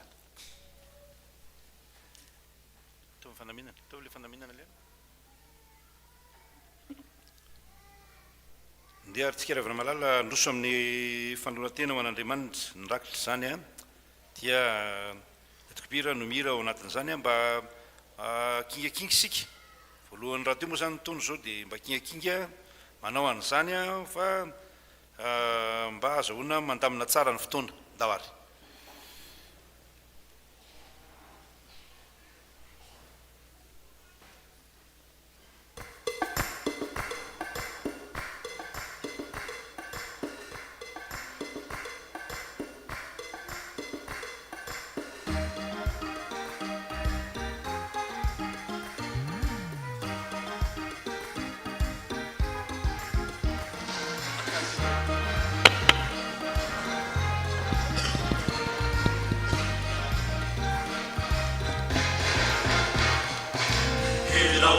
Sandratre itui mandrakizai irawazia sandratre itui mandrakizai irawazia sandratre itui mandrakizai irawazia sandratre itui mandrakizai fiderana ande fatumbizi fiderana anagadanicha fiderana ande fatsarizy fiderana timbaitsatra irawazia sandratra itui mandrakizai irawazia sandratra itui mandrakizai irawazia sandratra itui mandrakizai irawazia sandratra itui mandrakizai fiderana ande fatumbizi fiderana hanagaganitra fiderana ande fatsarizy fiderana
Bye.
andesika hitsangana hanolo tena ho an'Andriamanitra ary hanolotra ireto rakitra ireto.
Toerana tompoko ho ataontsika ny hira larana fahinina amin'ny telopolo amin'ny firana FFPM dia angatahntsika hitsangana vetrany aty amin'ny altara ireto inareo zokiolona 70 taona ny miakatra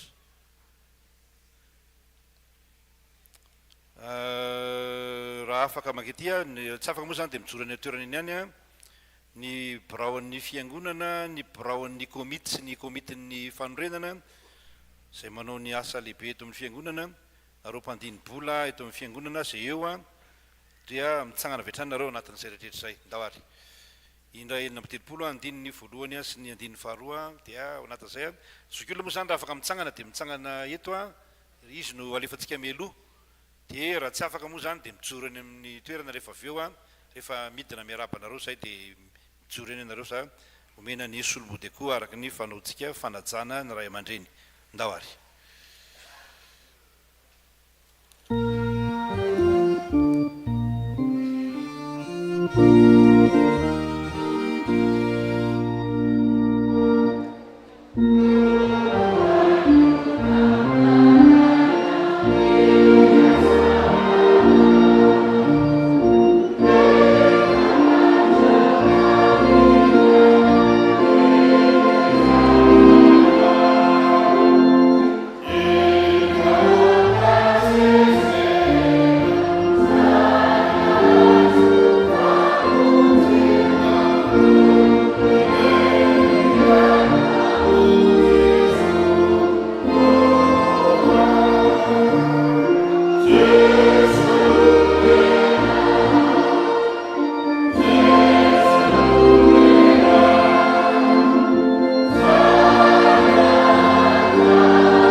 Valo andininy voalohany anaran'i Jesosy manao iza no toy ny endry ary iza no mahalala izay antson-javatra ny fahendren'ny olona mahamiramirana ny tarehiny ary voaova ny fatotoany ny endriny dia misaoran'Andriamanitra tsika fa manana zany fifaliana zany tsika men'andriamanitra fahendrena amin'ny fahatahorana an'andriamanitra ny olon-kendry voalohany moa dia ny ray aman-dreny izay ao niteraka ray aman-dreny nytaiza ro zokiolona sy ray aman-dreny eto amin'ny fiangonana dia mifampiaraba sika amin'ny anarany tompo izay braony fitandremana dia miaraba anareo ray aman-dreny ao koa ianareo izay tompona andraikitra eto amin'ny fiangonana ao ny braony fitandremana moa izay miasa ao atsika miasa ho an'ny fiangonana ary miasa mahimaimpona ao amin'izany ny komity sy ny braon'ny komity izay miasa mahimaimpona ihany koa amin'izany ary miala posy aza moa takizany koa ny mpandinibola eto amin'ny fiangonana dia miaraba nareo rehetra miaraba ny ray aman-dreny rehetra satria ray aman-dreny nareo rehefa manandraikitra eto amin'ny fiangonana tratry ny taona ary ny ray aman-dreny moa dia omena solomody koa homarika ny fanajana azy tompoka favakisika andriamanitra misaotra anao zay noho ny amin'ny reto ray aman-dreny reto tompona andraikitra samy hafa eto amin'ny fiangonana zokiolona sy ray aman-dreny misaotra anao zay fa manana an'ireo zay nomenao an'ireo zay hijoro vavolombelonao hopirofony ny asanao ao anatin'ny fiangonanao hopirofony ny alehibeny ny fitiavanao andriamanitra ka atanterahana ny asa rehetra araka ny sitraky ny fonao omeo faela velon'ireo meo aina mateza ary fahasalamana hery tanjaka mandritra zao taona zao sy amin'ny taona manaraka rehetra fampanomponao reo ary ndreto zay fiangonanao maneho ny fifanajana maneho ny fifankatiavana amin'ny fiarabana azo reo voninahitra manao andriamanitra amin'ny anaran'i Jesosy Kristy tomponay no angatana izany amen dia arosoko meloha ny firarintsoa amin'ny fandraisantana fa dia mandray tanana anareo zay amin'ny anaran'i Jesosy amin'ny anaran'ny fiangonana manontolo ho fiarabana ary ho firarintsoa sady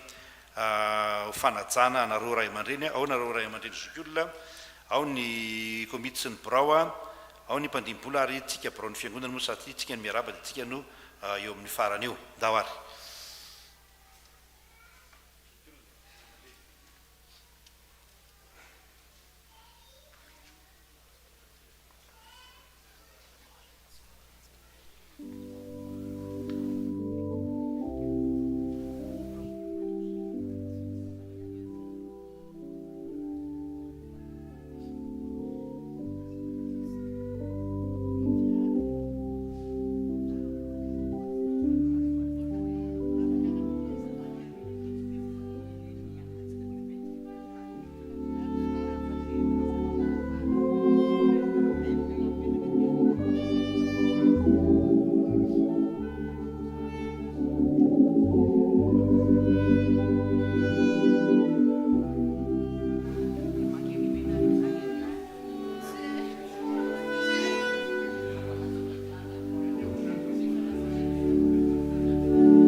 dia iza no ray aman-dreny tsy afaka nitsangana ty tompo mitsangana zafady tompo fahidiny eny ako dia midiny any ko mborao fiangonana manaraka ako iza daholo ny ray aman-dreny angamba tsisy any ambony ty ambany any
sofina rano ipetraka ianareo ray aman-dreny e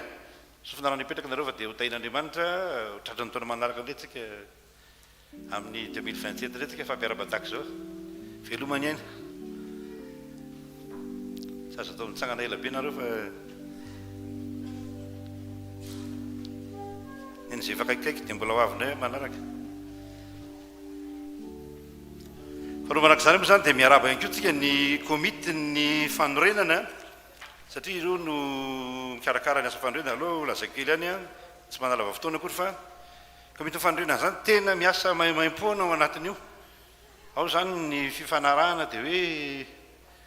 raha misy an'izany hoe crédit tsisy an'izany hoe etohana frais manokana zany afa-tsy ny hoe tena hoe tompona miandraikitra ny asa fa dia mamoaka ny posy rehefa misy ilana azy moka ny posy ary zany no ny fanarahana tamin'ny tompo a dia tanterana dia mba mahatsiaro azy rokoa tsika rehavana malala amin'izany asa mahagaga zay ataon'andriamanitra eo amin'ny fiainana izany ka dia miarabanareo koa zay a fa afaka moa efa natao an'ny rehetra teo fa dia miaraba ihany ko tratrany taona dia mirary soa dia mahereza mahefabe amin'ny asan'ny tompo tsy dia fiteny moa zay hoe azafay dia aiza mbola misy komity hafa komity sy ny brao komity sy ny brao zany miakatra dia miarabanareo zay dia maretananareo amin'ny anaran'i Jesosy Kristy tompontsika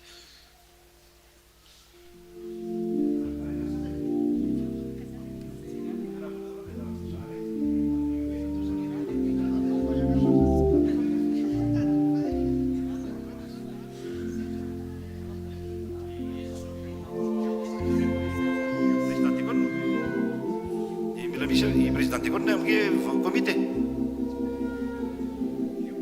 izy koa mbola komité eo tareo sy mitady hofay a tsy mitady hofay tsika iny zany ny asa aloha tsy afenina zany tena mafy ny asa ato anatin'ity komité a miasa andro manalina tsona andro dia andro atsona alina dia alina misy fotoana tonga eo ny entana dia atsona ny tompona andraikitra mandovola mikarakara manao zao zao a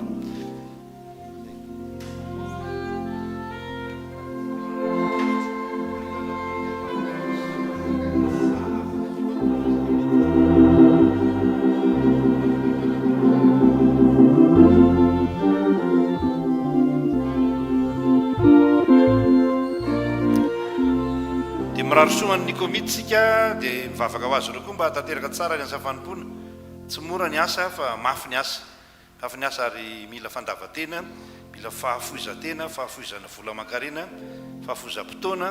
fa dia misaotra azy ireo tsika ny amin'ny asa izay ataony a tsy noho ny amintsika fa noho ny amin'ny tompo dia makasitraka tompoka ho tain'andriamanitra tratrany taona manaraka indray nareo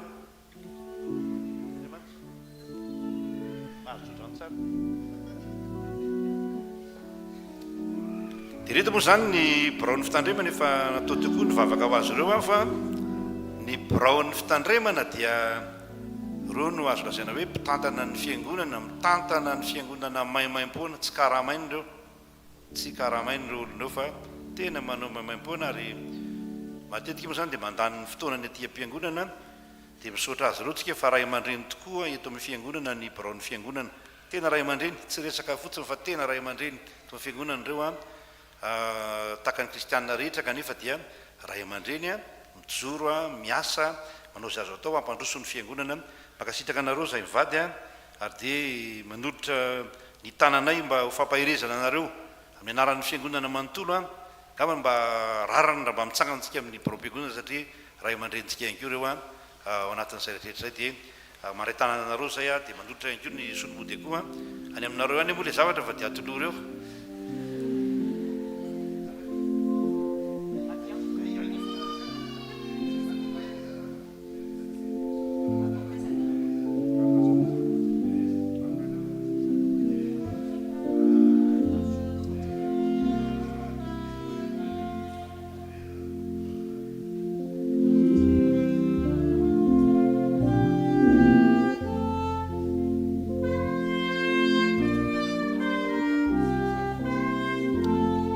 marina zay fifampiarabana zay tsika hivavaka tsika Jesosy misaotranao zay noho ny amin'izay fifampiarabana nataonay teo zay tsy araba maha olombelona fotsiny fa tena araba ma fiangonana ny fiangonana ny fiangonanao ny araba noho izany dia enao ny araba andreo enao no nirarosoa andreo tompona andraikitra samihafa reo ray aman-dreninay eto amin'ny fiangonana reo manao ny ainy tsy ho zavatra amin'ny asanao tompo mety manana zay mety fahalimeny any reny mpanomponao samihafa reny fa enao no nampahery azy ary enao no manome toky fa tsy very maina tsy akory zay natao no an'ny tompo dia raha mbola hiasa fatratra izy ireo dia ampaherezo manokana ny braon'ny fitandremana zay mitarika ny fiangonana ho amin'ny fampandrosoana azy ho tahaka ny Jesosy Kristy lehilahy lehibe sy vehivavy lehibe mahatratra ny ohatra ny fahafenon'i Kristy dia ho tanteraka amin'ny fiangonanao anie zany ary ty fiangonanao ity anie roborobo lalandava tsy ho laitra ny asan'ny maizina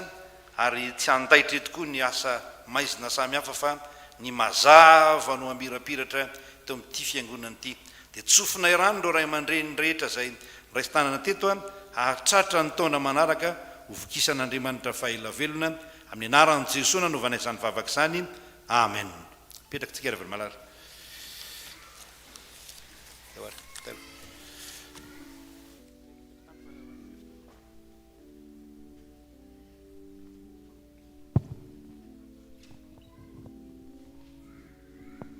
Enary miroso amin'ny fotoana manaraka indray isika ny fiarabana ny ray aman-dreny mpitarina mivady izay tena ray aman-dreny eto amin'ny fiangonana dia nareo sapana sy fikam-panana avy hatrany tonga dia miakatra koa tahaka an'izay fanantsika manao an'izay fampiarabana izay ny hira fa 170 andeha ataontsika ny andiny voalohany mandra-piakatra reo etya ndao azy.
Zao dia raha ny tena marina dia marina eo ny hoe ny fiarabana ny zokiolona sy ny tompona andraikitra samihafa teo kanefa raha ny tena izy dia ireto ray aman-dreny reto ny tena atao hoe ray aman-drenitsika eto amin'ny fiangonana ary saorana n'Andriamanitra ny amin'izay nanomezany azy ireo hitondra eto amin'ny fiangonana hitantana antsika ho ray aman-drenitsika ao anatin'izao fiangonana izao ka dia ndreto izahay tena tsy misorona tahaka an'izay fanaontsika malagasy kanefa araka nambarako hoe tsy mifanalavitra amin'ny fitezan'ny soratra masina ny amin'izany fifanajany ray aman-dreny zanaka ny fifampitondrahana dia manantanteraka izany izay amin'ny tonotono tahaka an'izao mirarosoanareo izay ray aman-dreny mpitandrina mivady dia engane araka ny nambara hoe tsy ny taona no mitondra inona akory fa Andriamanitra no mitahiry antsika mandrakariva ho amin'ny fitahiny sy ny fahasoavany dia tahaka an'izay fa nanambinany atsika nanambinany anareo tamin'ny taona lasiny ane no mbola anambinany anareo indray amin'ity taona ity ary omeny fahasalamana lalandavy anareo amin'ny ahafahanareo mitondra sy mitantana izao fiangonana izao arak'izay fanany andreny anareo dia mirarosoa indrindra izahay ho toa aminareo koa ny tsodrano sy ny firarian-tsoa izay nambara amin'ny pasteur teo tamin'ny fiangonana ary tsy ho ana irery zany fa tena ho aminareo ihany koa reny tsodrano ireny dia manolotra izany izahay manamarika izany izahay amin'izany fitiavana izany amin'ny marika hita maso teo moa ny efa nataon'ny fiangonana omenanareo ihany zany rehefa avy eo tahaka izany koa reto sampana sy fikambanana reto nolotra izany amin'ny marika hita maso zany solomboty akoho zany mariky ny firaritsoa hita maso ndava sy ny fikambanana tekona sy ny loolona ny sekolelandy ny zokiola sy ny ray aman-dreny ny AFF ny maintomilany ny STK 4FK fifoazana ny katekomena ny dorkasy fokofokomanga ny VFL ny taniketsa ny FMK fikambana mpitoriteny sy katekista mamarana azy moa zany ny fiangonana miampin'izay efa natotry ny fiangonana teo.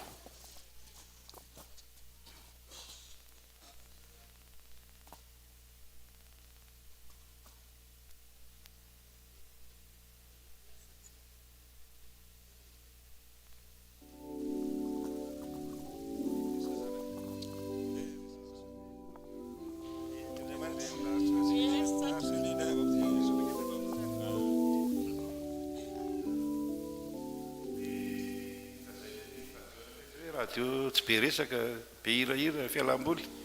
tsy be resaka tsika fa zava-dehibe no natratrarantsika izao taona izao dia miarabantsika moa manatitra ny fiarabana ny faharoa dia makasitraka sy misaotra fa mananjanaka tokoa zahay tena hoe zanaka tokoa moa zany na dia hoe misy aza ny zokiolona ny ray aman-dreny dia zanaka ao amin'i Jesosy Kristy misaotra anareo zay fa mahatsiaro an'izany zay tsy tamin'ny taona vaovao ihany fa tamin'ny taona rehetra na teto ity no fifampiarabana fanimpoliny nataontsika teto tamin'ny oktobra 2015 zay no tonga teto 10 dia ny janoary dia 9 tsika no fampiaraba tomba voavoalohany dia tratro zao fahafolo taona zao misaotra an'Andriamanitra tsika noho izany dia maneho ny fakasitrahana tsy ny fiarabana tomba vao ihany ho teo fa fakasitrahana fanohanana samihafa na vavaka hitako amin'ireny valopy tonga eny am-pelantanana ireny dia misy tena manoratra tenin'Andriamanitra misy ny milaza hoe vavaka ho anay dia misaotra tompoko fa zava-dehibe ho anay zany satria zany no nampahery na azohonana nefa ny asa teto amin'ny fiangonana kely sy bitika ihany tsy nahavita ninina loatra fa dia zay kely nananana no nahiratra teo amin'ny asa izay natao teo voninahitr'Andriamanitra any ka dia makasitraka antsika samy hotratry ny taona manaraka daholo hoe zay.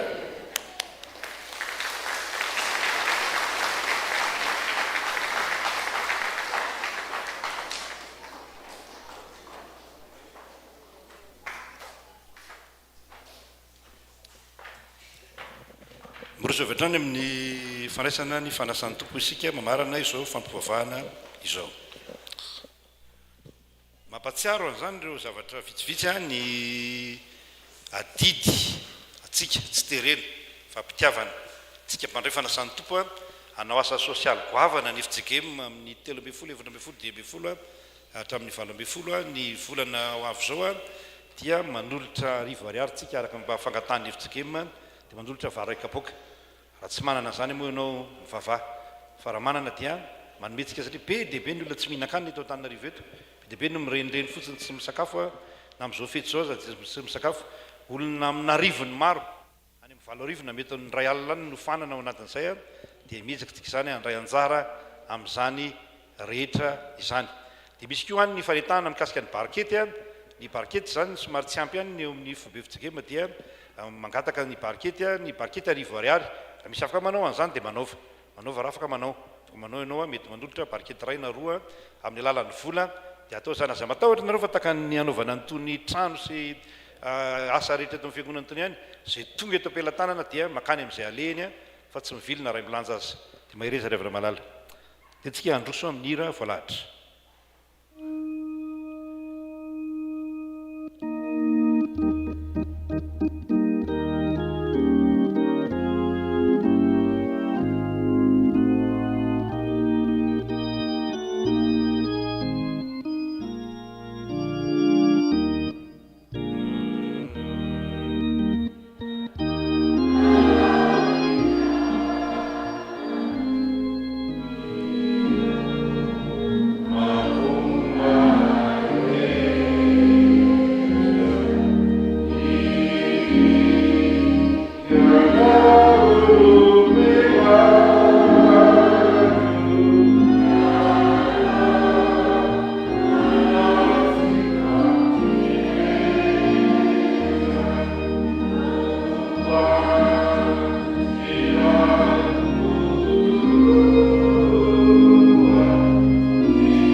fanasan'ny tompo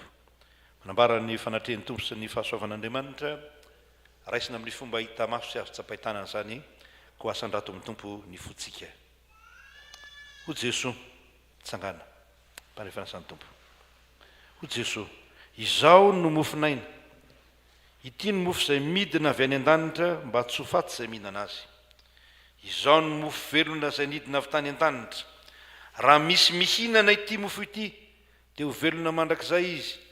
ary ny mofo izay omeko dia ny nofoko ho fiainana zao tontolo zao amen favaka sika fantatray fa tompo ny tompo sy mpanjaka ny mpanjaka ianao ry Jesosy Kristy mpamonjy anay eo anao avokoa ny fahefana rehetra any an-tanitra izay ty ambonin'ny tany midera sy mankalaza ary manome voninahitra anao isan'andro ny anjely tsy ombialinalina ny mpaminany ny apôstôly ny martiora ary ireo olomboavitra efa sambatra any aminao ho avelao reny feonay mba iombona amin'ny feon'izy ireo misantatra sady ny fanjakana sy ny fiobina hoe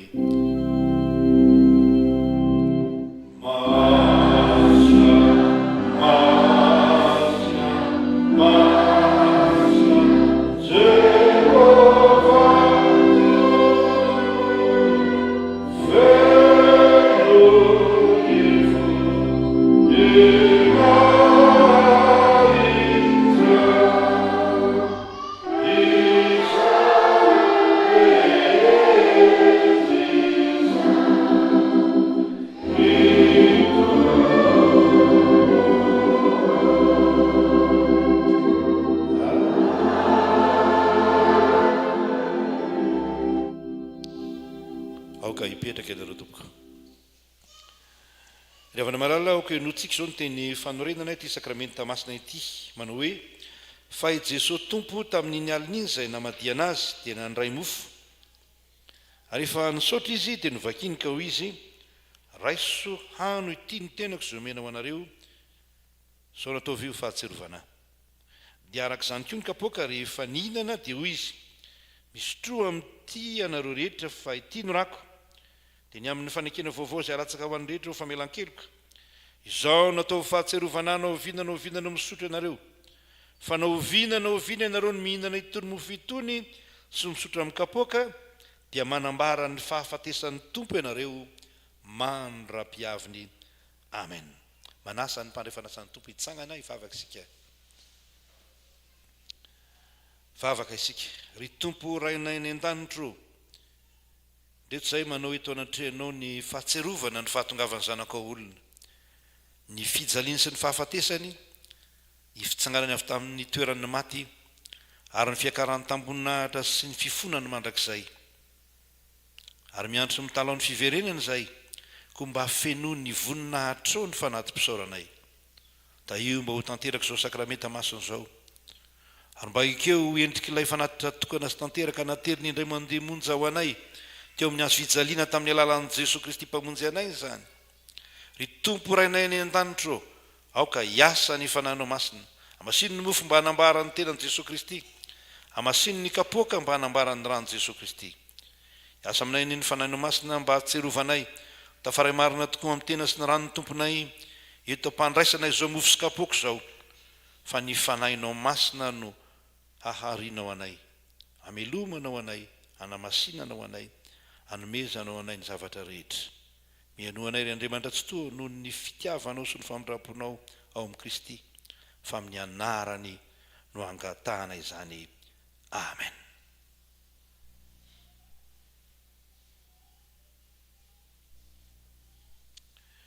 Koa ny mofo izay vakitsika dia firaisana amin'ny tenan'i Jesosy Kristy tompontsika izay no vakiana ho antsika satria iray ihany ny mofo isika koa dia teny iray ihany na dia maro aza fa isika rehetra dia samy mandray amin'izany vatany iray izany avokoa.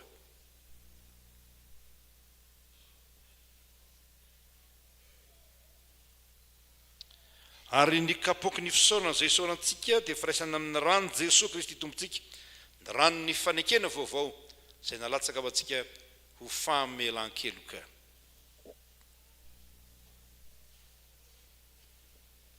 Andeha isika ny teny anatrehan'ny tompo amin'ny vavaka iombonina manao hoe tompo tsy mendrika atao hoe zanakao aho, tompo tsy mendrika ny dirana ambany tafitrako aho, tompo tsy mendrika ny tsipona zay sopotsopony latsaka avy amin'ny latabatra ao akory a anefa hoena hoe zay manatona azy dia tsy mba ho lafinitsy amen. Noho izany dia ho Jesosy Kristy andeha fa efa voavoatra zao ny fanasana amen. Mahazotoerana ianareo mpandray fanasana tompo a rehefa midina eny ny dekona dia hitsangana ny mpandray ray w raha tsy mpandray moa zany anao dia mipetraka tsara fotsiny fa raha mpandray dia mitsangana miaraka ny ray w ary miara-mipetraka rehefa saminazo.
Toka zareo amin'ny fifaliana ho an'ny mpianakavy finoana ireny amen.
latsaka ao amin'ny tany ny voambary ka maty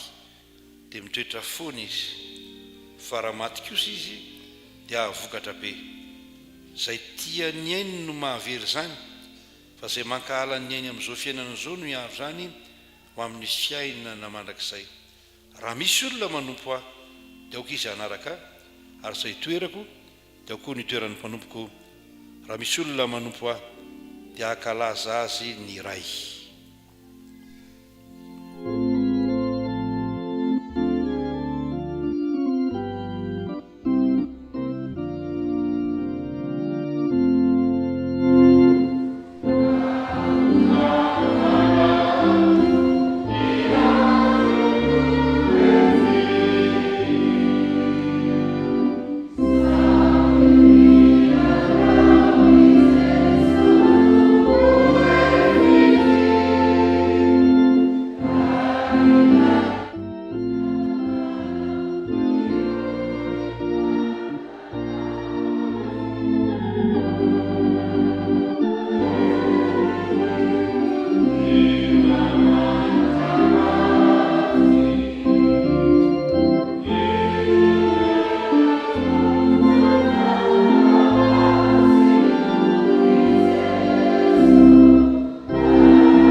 sanao itsangana ny tompo o Jesosy Kristy tompontsika raiso ho an'ny tiantenako zao no atao fahatserovanana ovinana no mihinana ianareo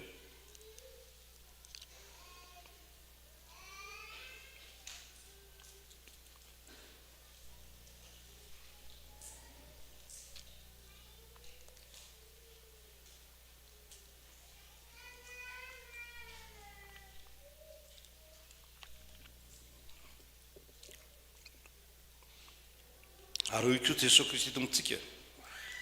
sotroanareo rehetra ity fa ity no rako dia ny amin'ny fanekena vaovao izay latsaka ho andrehetra famelan-keloka zao natao fahatserovanana ovinana no misotro ianareo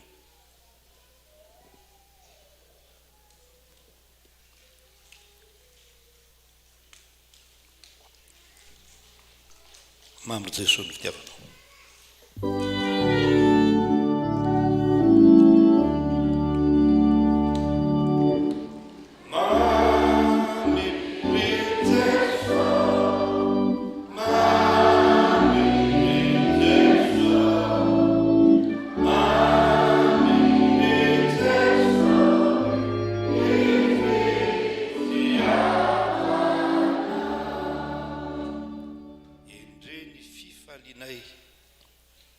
nahazo tombo vaovao zay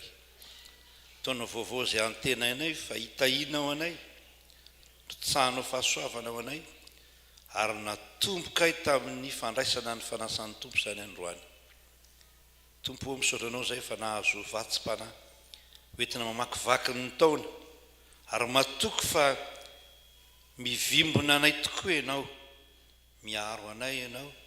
ary zay kosa manolo tena ho anao. Raiso ny fanoloran-tenanay fa avozinay andray androany zany minaran'i Jesosy Kristy tomponay no anaovanay izany vavaka fisaorana izany misaotra Jesosy. Amen. Mahazoterina tompoko. Mirina ankapoaka isika sy misaotra n'Andriamanitra ao anatin'izany rehetra izany. Manatitra ny fanoloran-tena masina izay ataontsika.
Hoantsika izay vavina indray arak'izay mety ny fanasana masina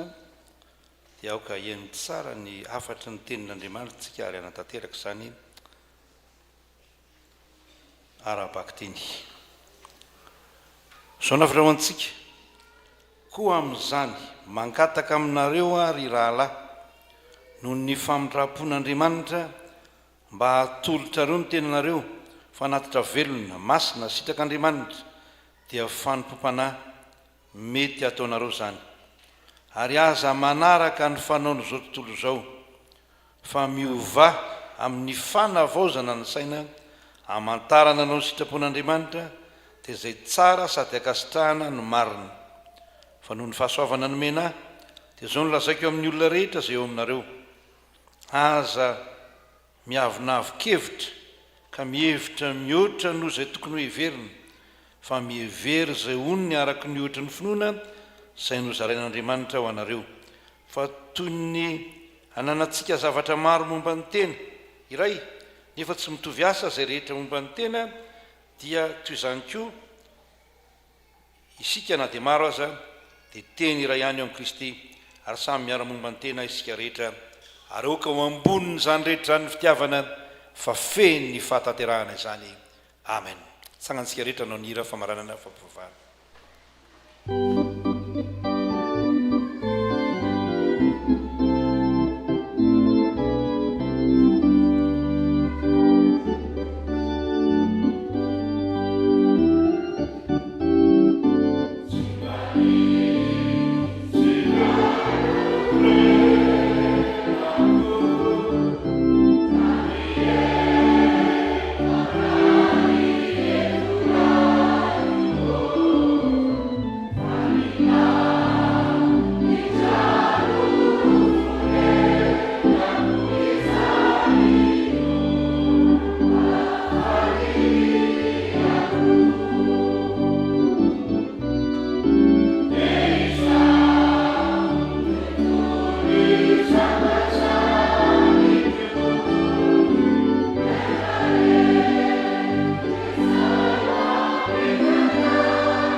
Raisoary ho anareo ny tsodrano izay tononiko amin'ny anaran'i Jesosy Kristy manao hoe fiadanana ho an'ny rahalahy ary fitiavana mba amin'ny finoana avy amin'Andriamanitra Raisy Jesosy Kristy Tompo, ny fahasoavana ane ho an'izay rehetra tian'i Jesosy Kristy Tompontsika amin'ny fitiavana tsy mety levina mandehana amin'ny fiadanan'ny tomponareo. Amen. Petraka ianareo fa afaka mangina isika. Sady mivavaka avy hatrany fisaorana ny tompo no ny asa fanompoana. Dia misaoranao koa izay Jesosy no natanterahana ny asa fanompoana, nataony degona sy ny olona ny biraon'ny fitandremana, ireo mpikirakira ny feo sy ny sary eto amin'ny fiangonana, ary ny mpanomponao rehetra izay nanana anjara atao amin'ity fampivavahana ity. Misaotranao ny fiangonanao fa natanteraka izany tsaka sy andavany. Mpanompo tsy mahasoa ihany izay, ka izay kely tokony nataona ihany no nataonay, ny be tsy vitanay dia hifonanay aminao. Nisalotra fanamina masina izay teo amin'ny asa fanompoana, ary mbola hisalotra izany ray ny manaraka satria mbola omenao fa ela velona izay. Dia matoky manana anao izay, atolotra ianao avokoa ny voninahitra ho amin'izay rehetra tanterahana teto amin'ny fiangonanao, ary ny fiadananao dia arotsaka ao aminay rehetra, fa ny fiadananao dia manambiampy ampy ny olona rehetra. Ny anaran'i Jesosy ary ho voninahitr'Andriamanitra nanaovanay izany vavaka izany, dia raina ny anaranao Andriamanitra Ray Sanaka ary Fanahy-masina. Amen. Dia mirarana soa tokoa ho tain'Andriamanitra tsika rehetra.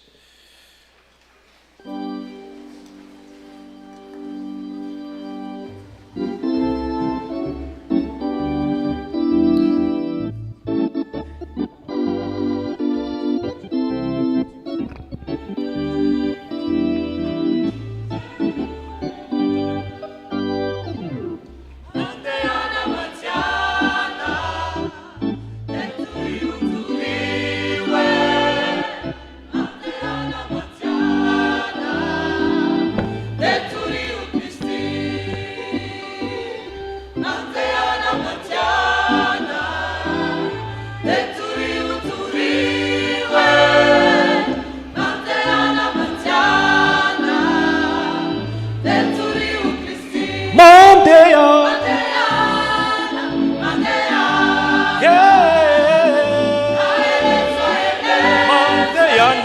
efakaiky fa efakaiky ny andro farany mandeha